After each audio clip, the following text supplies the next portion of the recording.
Hello everyone and welcome to the channel. I'm Emmanuel, I'm an airline pilot and member of the PMDG 777 beta team. Welcome to the approach tutorial in the PMDG 777. This one will be based off an ILS. There will be different tutorials for different approach types available.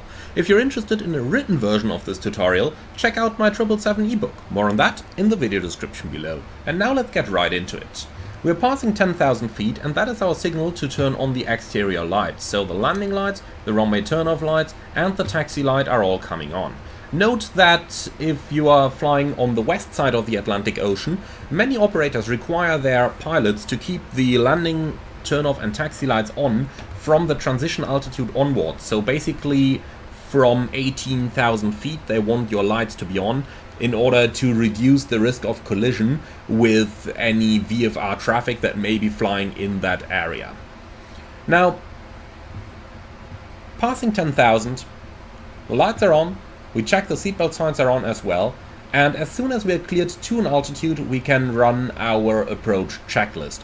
But be aware that the approach checklist should only be done after the altimeters have been reset to the local QNH. So, in order to make our life easy today, we are going to clear ourselves all the way down to 2,500 feet, which is the platform altitude for the ILS, and then we can transition over to our QNH. So set QNH, QNH 1010 cross-check, passing 9,000 feet now. And when you say now, you cross-check that it really is there on all altimeters. As soon as we're in local QNH, we can call for the approach checklist, which reads a single item, and that is altimeters, QNH 1010. Approach checklist complete. The cabin ready signal has also just been received, so our cabin is fully prepared for the landing. So let's have a look at a couple of targets that we should have for our approach. VNAV takes care of energy management automatically, but we should still have a couple of basics in our mind. So in the 777 you should plan to arrive about 3,000 feet and 200 knots of airspeed 12 nautical miles prior to your landing runway. And this provides a nice approach profile and makes it very easy to ensure that you will have sufficient distance left to manage your energy. The approach itself is normally flown with flaps 5 when intercepting the glide slope, and at 2,500 feet above airfield elevation, note that I'm saying above airfield elevation and not above and not radio altimeter, because there may be sloped terrain on the arrival, or there may be hills, or there just may be obstructions. At 2,500 feet above field elevation, you normally extend the landing gear and select flaps 20 and arm the speed brake. At that point the landing checklist is also selected already, and if we just have a look at the landing checklist you can see that all three items, speed brake, landing gear and flaps, are fully automatic. So basically you don't need to read anything there, but as soon as the airplane is in landing configuration, simply ask for the landing checklist, confirm that it shows checklist complete, and that's it. The 777 is an amazing airplane, isn't it? So once we're within the immediate vicinity of the airport, we should start to identify our nav aids. So we can see up here we've got India Alpha Alpha at a course of 269. Now, if we go into the chart, we can see that correct would be India Romeo Romeo. That means we do not yet receive a correct ident, and we got to verify very carefully that we have the correct ident before we start the approach. The reason over here, by the way, is that in London Heathrow you've got the same ILS frequencies on different approach ends of the runway. So you can see now that we're passing a beam the threshold, it's changed over, and now we got India Romeo Romeo, which now is correct for the approach. So with that our ILS is identified. Next up, there is another difference between the 777 VNAV and the VNAV on other aircraft types. The 777 VNAV is going to decelerate below the minimum maneuvering speed for the current flap setting. You can see that over here. Minimum maneuver speed is 222 knots, but the plane targets 220 and flies that. This is a real gotcha, and you gotta be sure that you extend the flaps accordingly. So let's go flaps 1 right now. So this is really an easy way how you can build yourself a trap and fly below the minimum maneuver speed. You should never let the airplane do that. However, VNAV is going to do it automatically if you don't prevent it or if you don't extend the flaps early enough. So that's a difference from the 777 and earlier other Boeing aircraft that you should be aware of. Now,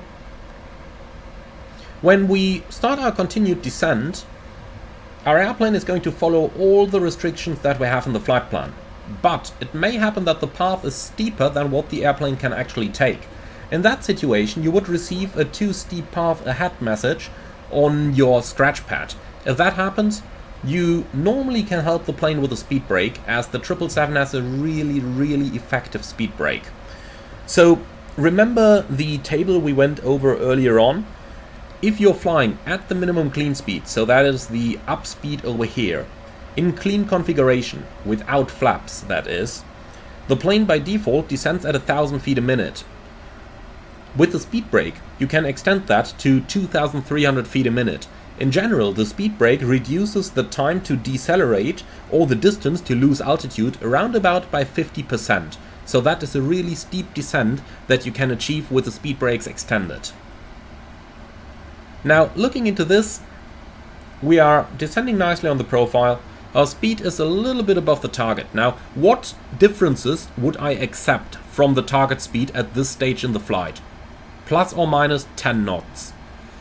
Plus 10 knots or more than plus 10 knots, use the speed brake. Less than minus 10, the auto thrust is going to add thrust in order to correct for the situation. And if it doesn't, you can always override the auto thrust manually. So if you have a look in this, you've got speed indicated up here, but I can simply push my thrust levers forward myself here and override the auto thrust. So as you can see, I can always add thrust manually if I want to. And of course, the moment I release the thrust levers, auto thrust is going to pull them back into the setting it deems necessary. We're now turning base, and on the base turn, the ICAO standard speed would normally be 180 knots. Right now we've got a published speed restriction of 220 knots, so we are going to remain at that speed. But once we pass the Occam 63 point, you can see on the legs page that the airplane wants to start a deceleration automatically. Note that you may not always get an indicator on the nav display where the deceleration is started. So in the 737 you always have the green rings, in the 777 that is not the case. Especially when it comes to establishing yourself on the final approach track, the 777 tends to have a tendency to arrive a little bit fast. So you got to keep a good eye on that, and you got to add drag as needed.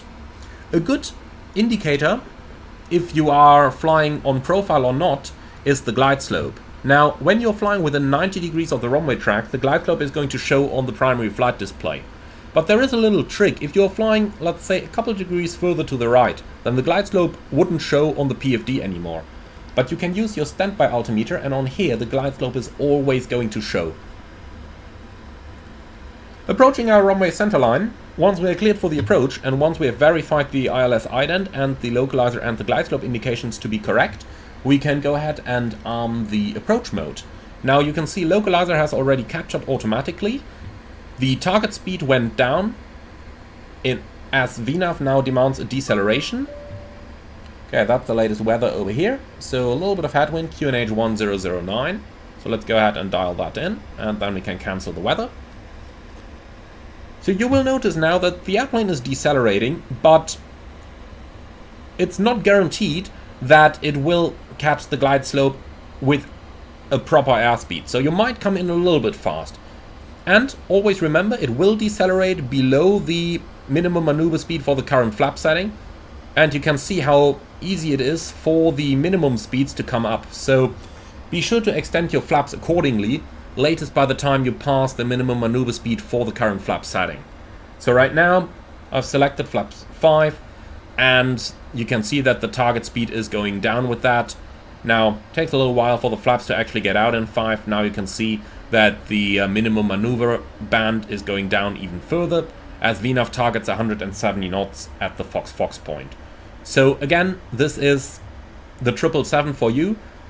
It does decelerate below the target speed. You got to keep your control of that. Now, since we're about to capture the glide slope, I am just going to go speed intervent, and I will select the flap 5 speed over here in order to show you what the standard approach profile is going to look like. So we're intercepting the final in flaps 5 and at the flap 5 speed. Upon glide slope capture, we set our missed approach altitude, which is going to be 3000, and when we're 2500 feet above the airfield elevation, we extend the landing gear and select flaps 20, arm the speed brakes, and select the electronic checklist. You can see the ECL has automatically sensed the speed brake is armed, the landing gear is in transit coming down, and as we decelerate and extend further flaps, eventually the flap indication on the ECL is also going to fill itself out. So let's go flaps 30 now. Set our approach speed, which is VREF plus 5, as we've calculated earlier on. And you will see that eventually, as soon as the flaps are fully extended, the ECL is going to show landing checklist completed. Here we go, flaps are in 30, and that's landing checklist complete. And with that, we can remove the ECL from our display, and we have successfully completed our approach. Next up is going to be the landing tutorial, but that one is going to be a separate tutorial.